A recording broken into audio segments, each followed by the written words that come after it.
I'd like to introduce the resplendent Fern Lulham.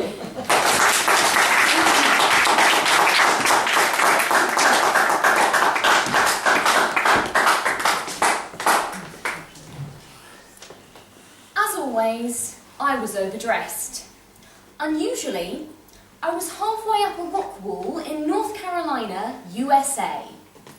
I felt the smooth grooves and the jagged edges of handholds all around me as I continued what I had started, my friends crying out encouragement to me from an ever-growing distance below.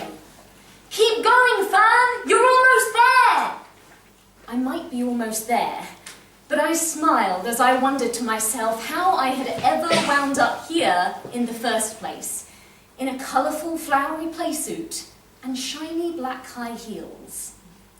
Good evening, Mr. Toastmaster, fellow members and welcome guests. When I was young, clothes were whatever I was told to put on that day. As I grew older, I realised that I loved clothes, but I hated fashion. Fashion wasn't for me.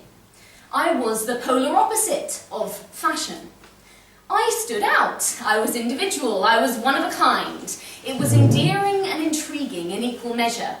"Wow, Fern," my friends would say. "Who else would have teamed a top with a cat on it, sequin-embellished leggings, and Dorothy glittery shoes all in the same outfit?" Nobody else, obviously. It proved to people that actually it is okay to be diverse, so long as you have the confidence to own that diversity and to flaunt it. Dare to be different.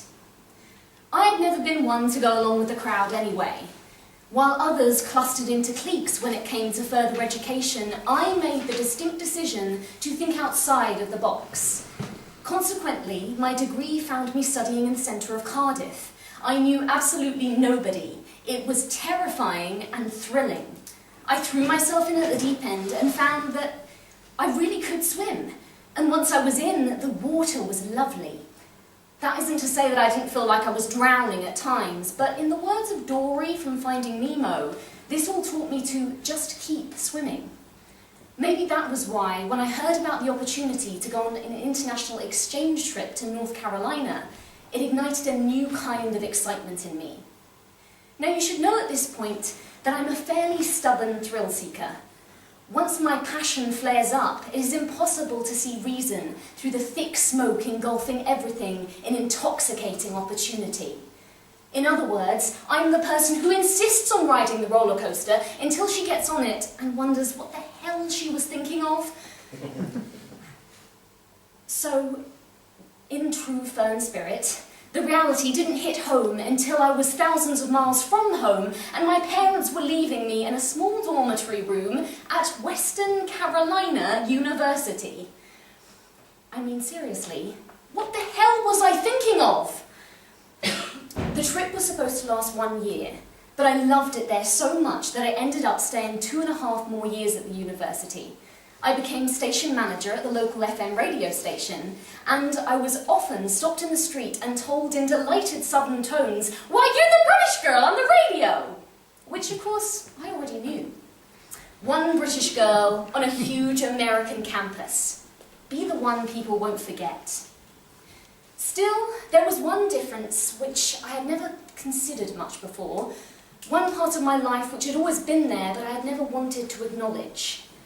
The truth was that deep down in her heart, in a secret place where nobody else was allowed to go, this bubbly, enthusiastic young woman who was admired and respected for her inspirational ability to be different, suddenly started to wish every single day that she could just be like everybody else.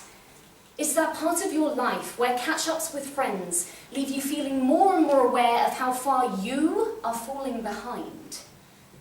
I was congratulating my friends on passing their driving test and knowing that would never be me.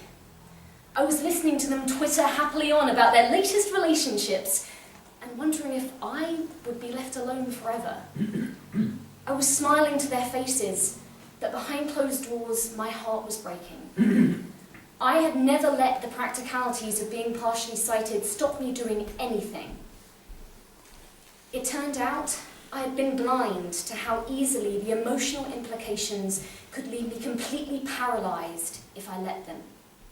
It hurt that people thought I needed help with things they could do so easily. I knew they meant well, but it didn't stop me feeling worthless, useless, less than them all the time. Until I started to understand the difference between facts and opinions. That just because somebody thinks you can't do something, that they think you are not good enough, or that they think you should be just like them, does not mean to say they are right. Consider that the next time somebody doubts you. And on those few occasions where you might feel they undeniably are right, who's to say that you won't be the first person to do what has so far always been believed to be impossible? Which brings me back to that rock wall in North Carolina, to me in my flowery, colourful playsuit and my shiny black high heels. Now, you had to wear shoes to climb this rock wall. As always, I was overdressed. I could either not climb it, or I could summon up all of my daring to be different and ask the guy supervising, "Can I climb this rock wall in high heels?" He laughed and replied, "I think you'd be the first." Those few words made my decision for me. I am not afraid to be the first.